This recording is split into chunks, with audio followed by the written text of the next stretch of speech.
이야기로 풀어보는 인생 소명, 기도하고 일하라. 직업인들은 치열한 일터에서 두 손으로 열심히 일하며 살아갑니다. 물론 손으로만 일하는 것은 아니지만 주로 두 손을 활용해 일합니다. 그런데 우리 크리스천 직업인들은 두 손을 모아 기도하는 사람이기도 합니다. 특히 일하는 사람에게 있어서 기도는 과연 어떤 특징이 있을까요?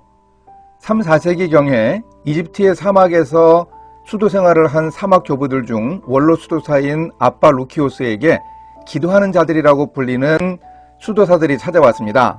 루키오스가 그들에게 어떤 일을 하는지 묻자 그들은 일은 하지 않고 사도의 가르침대로 쉬지 않고 기도한다고 대답했습니다. 그러자 루키오스는 그러면 먹는 시간이나 잠을 자는 시간에는 어떻게 기도하느냐고 반문하며 자신의 삶을 소개했습니다. 나는 노동을 하면서도 쉬지 않고 기도합니다. 얼마간의 종려나무 잎을 물에 담그고는 이렇게 고백하면서 줄을 꼽니다.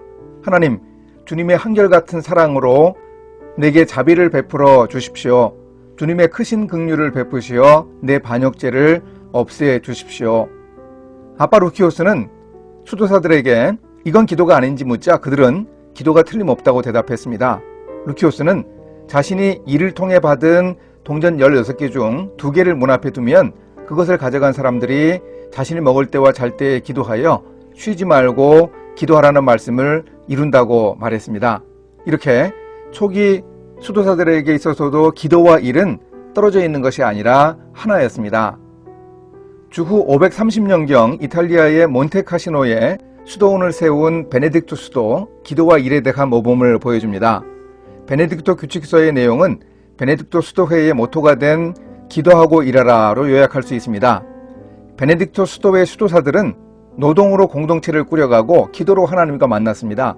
그들이 하던 일은 수도 생활에서 탁월한 영적 가치를 지니는 행위라고 보았습니다. 규칙서 48장은 게으름은 영혼의 적으로 형제들은 영성 깊은 독서와 더불어 육체노동을 위한 구체적 시간을 배정해야 한다고 규정합니다. 그들에게 일은 진정한 수도사가 되는 소명이었고 또한 일은 가난한 사람들이나 형제에 대한 사랑과 봉사였습니다.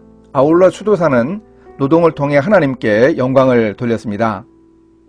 오늘 세상 속에서 살아가는 우리 크리스천 직업인들도 세상과 일터 현장에서 기도하며 일하는 사람이어야 합니다. 영국의 이안 코피 목사가 자신의 책 하나님은 월요일에 무슨 일을 하실까에서 한 사람을 소개합니다. 기도의 은사를 가진 유능한 벽돌공 톰입니다. 학교를 졸업한 뒤 줄곧 건축 현장에서 일하다가 복음을 접하고 그리스도인이 된 톰은 일터에서도 신앙을 숨기지 않았습니다.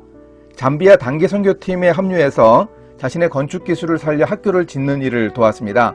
톰은 특별히 기도의 은사를 가지고 있었는데 함께 일하는 사람들을 위해 정기적이고 구체적으로 기도했습니다.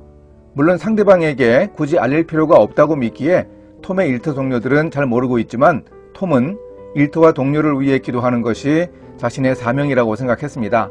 톰이 몇몇 동료에게는 신앙에 관해서 이야기한 적도 있습니다. 가족을 세상 떠나보내거나 결혼관계가 깨지거나 갑자기 입원을 하는 동료들에게 다가가 이렇게 위로의 말을 건넸습니다. 당신을 위해 기도할게요. 물론 간혹 조롱하거나 냉소적인 동료들도 있습니다. 하지만 둘만 있을 때 가만히 다가와서 아픈 자녀나 연로한 부모를 위해 기도해달라고 부탁하는 동료들도 있습니다. 하나님이 주신 기도의 은사를 교회에서만 활용하는 것이 아니라 일터에서도 활용해야 한다고 생각하는 벽돌공 톰은 그야말로 우리 시대의 다니엘이고 느헤미야가 아닙니까? 기도하고 일하는 사람이 틀림없습니다. 2세기 무렵에 활동한 그리스의 철학자였던 아리스토텔레스는 현존하는 가장 오래된 기독교 변증서를 썼습니다. 이 변증서는 주후 130년경에 로마 황제 하드리아누스를 위해 쓴 변증서인데 당시 그리스도인들의 기도 생활에 대한 내용을 담고 있습니다. 황제시여, 이제 그리스도인들은 하나님의 백성으로서 하나님이 어떤 것을 주셔야 그들에게 합당한 것인지 그리고 그들은 어떤 것을 받아야 합당한 것인지를 구하고 있습니다. 그렇게 함으로써 그들은 그들의 삶의 과정들을 이루어 나갑니다.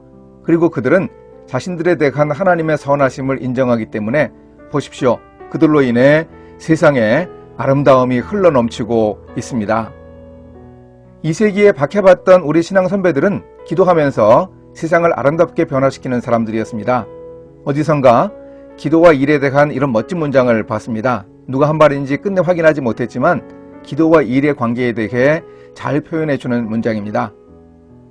기도란 두 손을 모아서 일하는 것이고 일하는 것이란 두 손을 펴서 하는 기도이다.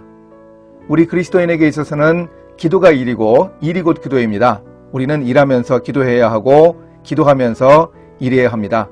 크리스천 직업인, 기도하고 일하는 사람은 두 손을 모아서 기도하고 두 손을 펴서 일하는 사람입니다.